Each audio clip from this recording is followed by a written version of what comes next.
Hi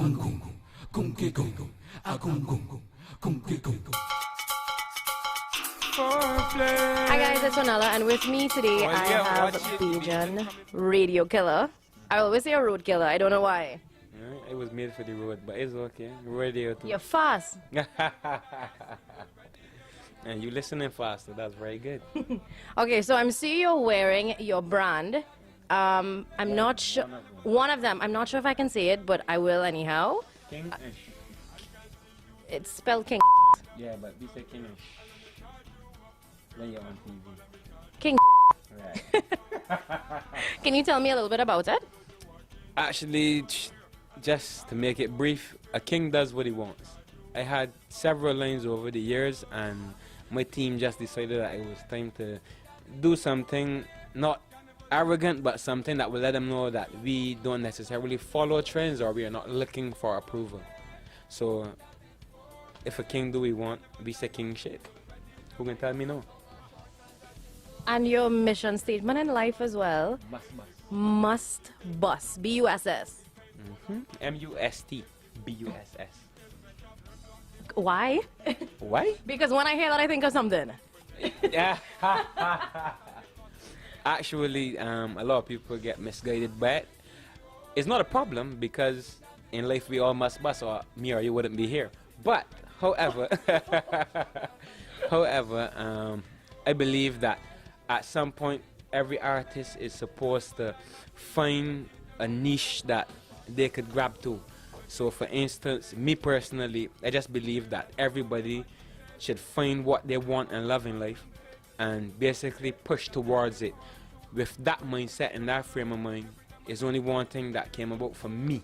And personally, that was must bust, meaning that I have to make it in life and nothing will stop me. A lot of people try to, over the years, change it to done bust, saying that I bust already, but as far as I'm concerned, even if I was the biggest artist in the world right now, I still must bust, because after you bust, you gotta keep busting in order to remain relevant and live. Or not, you just die off like a leaf. But recently, you did bust with the R&R rhythm. To an extent, yes. Yes, it was. You had a very good song, and I mean, it got around in Trinidad. The response was, I think it was good. We had to work for it though. I mean, like, big up Dougie Slaughter, big up Bungie Garland, the general, because between two of them and Frank management, don't let me forget anybody, we actually did a lot of work. Because when I initially got here, because I got here a little later than I was supposed to, because I had a lot of work going on in Barbados, so I was trying to finish up everything before I come out for Carnival. I was here for like the whole 2 months, January and February. So by the time I got here, it had already released, the interviews had went for most major stations. So to everybody it was like with the rhythm set. But then it was like, I show up and pop up and like, who's this person here? Like, you know what I mean? Who know, who don't know is like. But then when they see that I was moving around with the team and we started to do interviews and performing everywhere, it was like, wow, you officially on the rhythm? Because people thought that I just got the rhythm and jump on and put a song. People like they didn't realize that I originally was on the rhythm. Yeah. Well, I mean, he might have he drilled you all, but I mean the results were good. Of course it was. I mean, like that was the hottest rhythm. I wanted to jump on it, but nobody would record me. You want to jump to it? You jump this year? No, I've never played Mass. I was actually going to ask you. So you ain't jump on the beat and you ain't jump either? No, I mean I was in Feds and I whined it. I don't jump as wine. So next year we can make a promise and you going on the road? You going on the road next year with me? Yeah. Yes. Yeah? Right. Alright, everybody here heard it, right? Is a promise? Right. So you've played Mass in Trinidad before? From an artist point of view, I don't really play as in to buy a costume and go in the crowd. Because you get free costumes. No, I don't. I be on the track singing and entertaining people. However, after I'm finished working, I will get down and I will go and frolic and dance and enjoy myself around people. Okay, so be honest. Do you prefer Crop Over or Trinidad Carnival? No, I can smartly answer that without getting in trouble. There's different elements to it. Honestly, right? Because like 10 months of the year in Barbados. I am a dancehall and reggae artist. That's why I actually known as. That's where I actually made my bread for the last couple of years of my life, and that's where my majority of my popularity stemmed from. However, I find that the reason why I wasn't getting the major influence that I wanted when I did my soca music in Barbados is because, let me say, if you're doing something like dancehall and reggae, it's going to influence anything else you do. So my soca was dancehall and reggae fused. Then when I realized, in order for me to really get the essence of soca, I need to be in that setting and frame of mind. Hence why I realized, you know what? You got a little fan base in Trinidad to a certain extent. You got a couple of friends and things. Trinidad is the move. So like 6 years ago, I just took out some money and think Trinidad for like a month. And it was like scoping out the scene, see what's going on. Where I could, I tried to inject my music, but I wasn't really pushing it to that level. The next year I come, music again. You network, you link with a couple of people, and it rolled on year and year till like year before I end up linking with Chocolate City. I perform on the truck. I went to a couple of things. I get a little outing. That was nice. Last year I was moving with Millionaire Family and them in the south. All these people are still my brothers. Me and everybody good, so ain't no fallouts or anything. Cause I realized one thing: as much as people talk, Trinis actually wants you about something in life. Positive Trinidadians always embrace it and they're willing to help. And that's one thing that I would accredit, not to get off topic, but I just had to say that. So for Carnival, I find it important because it helps me to enhance my soca character when it comes to crop over. So Carnival actually helps my crop over. So it's important, not one and not the next. Carnival got its own place in my heart, crop over got its own place. But I will be honest and say, when it comes to turning up, Trinis is turn up from jump. I love that. Barbadians, they like wind up doors, you gotta warm them up.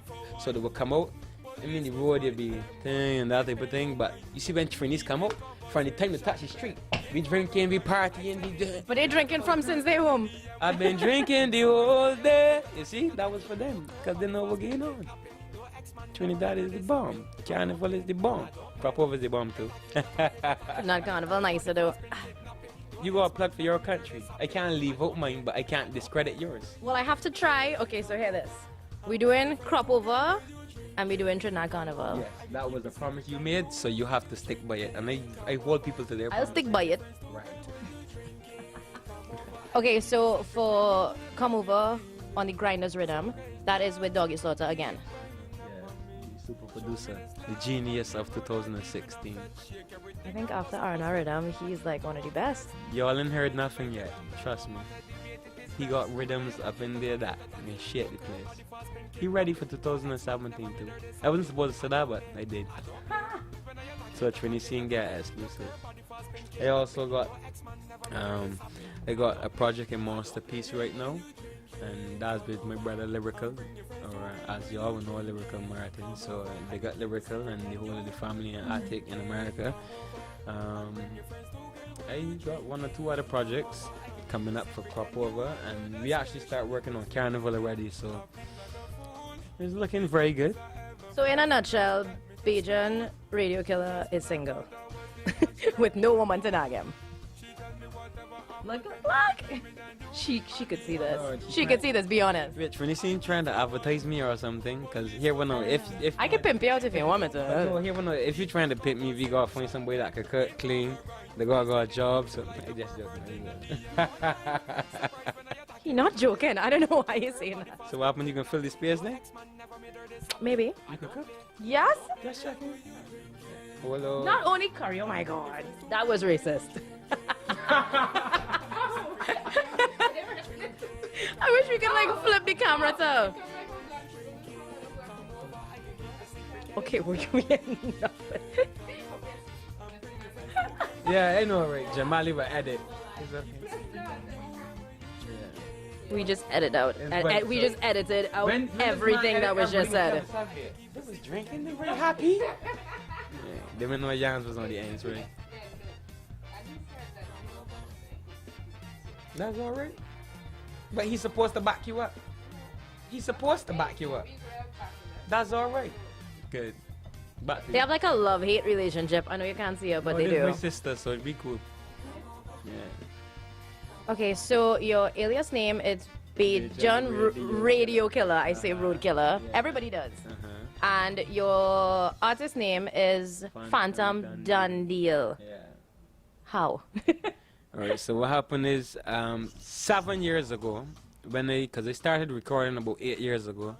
After about a year, we realized I had projects but no name. So because I really wasn't studying the artist life, I just loved music to the point and expressing myself. So writing lyrics and recording was part of my personal getting things off my chest. You know, somebody else would get vexed and getting shout, somebody can call the girlfriends, and me, I was to write my things, put them out. But when the producer told me, but you gotta get an artist name, I was like, I can name myself Fans. That's why I'm doing it for, whoever can relate to me. So he was like, that can't work. Too short, too corny. So I was like, well, we can name me Tom, Dick, and Harry. He was like, how about we name you Fantom? And I was studying it, and I said, so we can use Fantom with the F-A-N-T-O-M instead of the P-H, because people often, when they hear Fantom, they think of P-H, which is the cartoon character with the purple ties. That ain't me, right? Nah. So I hope not. I was moving with Fantom, and then after a couple months, like, I left that studio I was in, and I went to a different studio. And the first day there, the guy, the engineer, told me, we want a freestyle from you. They just wanted to see where my talent is go. So in the freestyle, I told them, no matter what happened, I can always keep it real. And at the end of the day, you can call me the Dundeal. So everybody was like, Dundeal. And they just started calling me Dundeal. So I went from having one name to having a first and a last name, Fantom Dundeal. After a couple of years, I realized that people stopped calling me Fantom and start calling me Dundeal by itself. So seeing that you got Dundeal, the producer overseas, which is actually one of my brethren, because he's following me and everything of his messages and things, and a couple other people that trying to grab the name like Main Deal and all type of things. So I was like, you know what, I got discovered.